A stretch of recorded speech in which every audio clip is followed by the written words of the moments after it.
Let's look at neonatal encephalopathy. Neonatal encephalopathy is a clinical syndrome in newborns characterized by disturbed neurological function in the earliest days of life.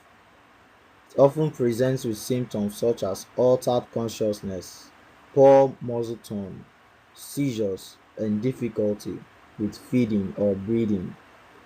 The most common cause of neonatal encephalopathy is hypoxic ischemic encephalopathy, which results from a lack of oxygen and or blood flow to the brain around the time of birth.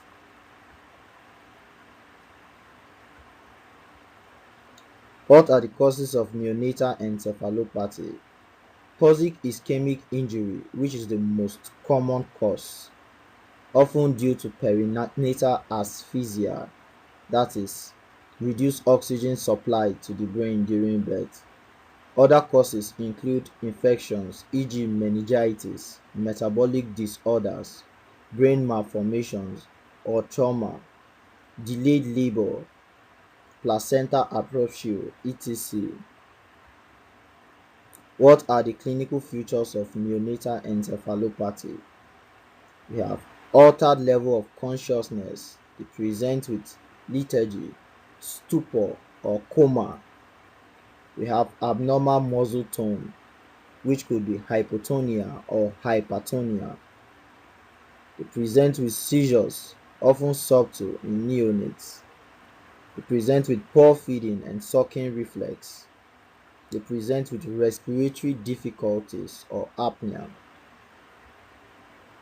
How do you make diagnosis of neonatal encephalopathy?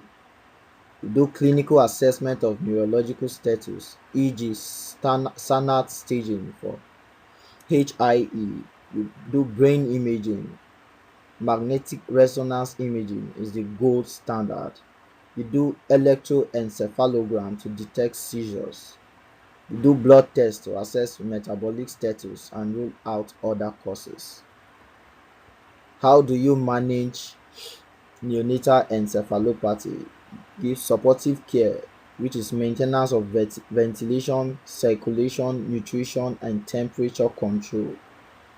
You do therapeutic hypothermia, that's cooling. Standard treatment for moderate to severe hypoxic ischemic encephalopathy to reduce brain injury. You do seizure management with anticonvulsants such as diazepam. You do long-term neurodevelopmental follow-up. What is the prognosis of neonatal encephalopathy? This varies based on severity of brain injury, can lead to cerebral palsy, developmental delays, epilepsy, or even death if not treated properly and timely. Thanks for listening.